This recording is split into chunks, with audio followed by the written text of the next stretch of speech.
everybody, it's Ryan Metzler here again, and today we're going to check out a two-player card game that originally came from Kickstarter and is now available for purchase. This is kind of a deck builder. I guess it's very much so a deck builder. We're going to take a look at Star Realms, which came from White Wizard Games not too long ago. Very popular right now, and that's probably because of the price point at only like $15 or $16. It's super cheap and comes in this little box, also very portable. So real quick, why don't we take a look at what comes inside of this tiny little box. We'll see how the game plays, and then we'll come back here at the end and get my opinions on Star Realms. So here you can see the setup of one player down here for Star Realms. Each player is going to start the game with the same deck of cards. They're going to have two Vipers, which generate combat. That's this icon at the bottom here, the 1. This is generating 1 combat when you play it. Vipers are ship cards. You can tell because of their vertical orientation. Looks like this. They're going to start with 8 Scouts. Scouts will all generate trade. Trade is this coin symbol, kind of like money. And they are also ships because of the vertical orientation. When you play these, they'll generate 1 trade. You're also going to start with 50 authority. Now this authority is measured by these cards, and this is basically just a way to count life. So you have 20, 30, 45, and 5 1s. Now if I were to lose 4 authority, I could simply flip the 5 over down to a 1, and now I'm down to 46 authority. And if I lose 1, then I can take 1 away. So this is just a nice compact way for you to keep track of how much life you have in the game, or how much authority you have remaining in the game. The objective of this game is to reduce your opponent to 0 authority before you yourself are reduced to 0 authority. So keeping this authority is going to be important to you, or regaining authority throughout the game can also be important.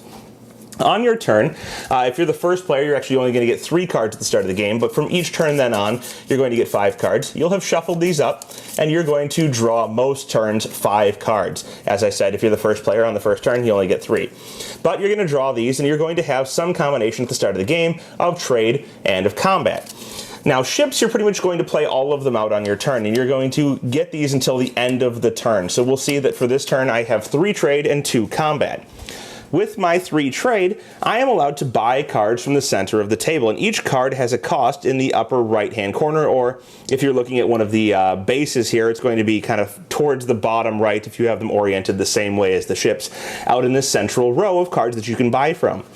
We have 5 different cards that you can choose from, and then we also have the Explorers, which are just basically better versions of the ships that you already have. These cost 2, they will generate 2 trade, and if you trash them from your play area, they can generate 2 combat as well. So you'll be able to play them, get the trade, spend the trade, and then if you want, scrap them, I guess is what they call it, which means to remove them from the game for an additional 2 combat. So there are a lot of cards that will have these scrap abilities. So you're going to play all of your ships out, and you're going to purchase something from this central row. Now you'll see the costs 3, 6, 7, 2, 3, and another 2 over here. When you're buying these, you're going to be taking a look at several things. One, you're going to want to look at the base ability for what you get for playing them. So for example, we have this flagship here that says when you play it, it's going to generate 5 combat, and you draw a card. It also has a symbol down in the bottom right-hand corner, which matches the symbol in the top right-hand corner. Now this is going to be the symbol or the faction of that ship. This one happens to be a Trade Federation ship. So it has a faction, and it has an alliance faction, which is always going to match the faction of the ship itself. This means that if you have at least 2 ships from the same faction, or a ship and a base from the same faction in play at the same time, you get the bonus down here. Now you see this bonus is 5 authority. That means that I would gain 5 authority, and I could theoretically go up higher than the amount of life I had before. But that's only when you play them. When you buy them, you're going to be spending this money that you generate with the cards, putting them in your discard pile, and adding them to your deck for later, much like any other deck builder.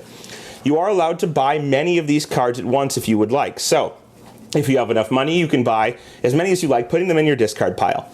Bases are going to operate differently than ships. Ships are always going to go out for a turn, do whatever they do, and then go to the discard pile at the end of the turn. Bases do not function in this way. Bases are actually going to stay in play from turn to turn until they get destroyed somehow.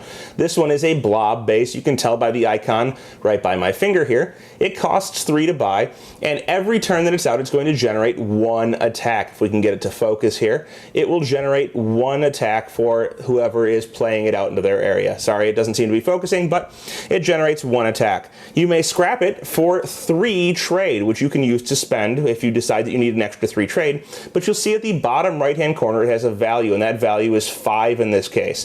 That 5 is damage that must be done to it via combat by your opponent in order to remove it from play so that you don't continually generate that 1 combat every turn, and you don't have the option of destroying it for 3 trade. So, they may want to remove that from play in order to prevent you from having those benefits if you've bought it and played it on one of your turns. Certain bases will have the ability called Outpost. You can see that this value in the bottom right-hand corner is black instead of silver, and we're having some real difficult times with focusing for some reason. But there you can see it. It says Outpost above it. Outpost is an ability that's kind of like Defender in games like Magic or other games. I guess not Magic, but certain games where you're forced to attack something else before you can attack the player or anything else on the board. Outpost says that this has to be hit before anything else. So 5 damage from combat must be dealt to this battle station if it's in play before you can attack your opponent. The objective of the game, of course, as I said, is to generate combat, and using that combat, attack your opponent and deal damage to them, reducing their authority to 0. So in this case, I could buy something for 3. Maybe I buy the blob wheel, placing it in my discard pile. This will replenish, and then I deal 2 combat to my opponent, who has nothing out to prevent damage. So they would take 2 of their authority points, they'd remove them from the game, or they could take a 3 and reduce it down to 1 and gain 1. Whatever the case might be, however they want to track that, they will have 2 fewer of their authority points.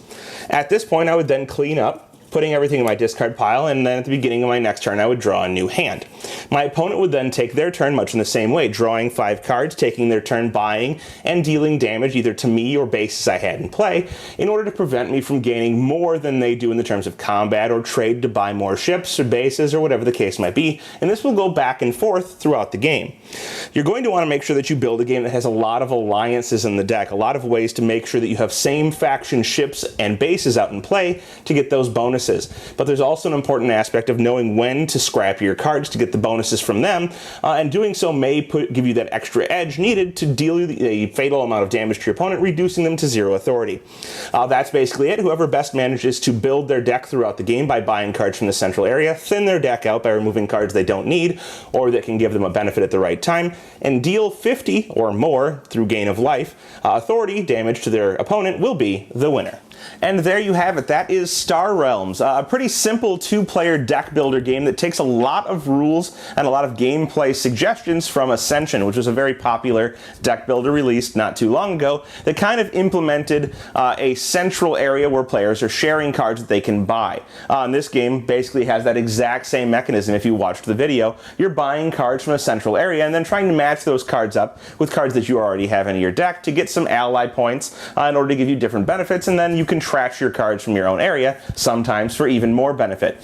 Now, I don't think this comparison to Ascension is perfect, and it's not perfect because this game does add a huge PvP element to that style of game. Now, Ascension's not so much directly attacking the other players as it is combating monsters that appear in that central row, and there are no monsters that appear in the central row in Star Realms. Instead, each player is going to be building up their own area, as you saw, with bases, and then using ships to attack their opponent to try and reduce them down to 0. I'm going to call it life. It's not called life, but to 0 life. And I think that PvP element distinguishes this game from Ascension enough that it's going to be interesting to people who have played Ascension to death.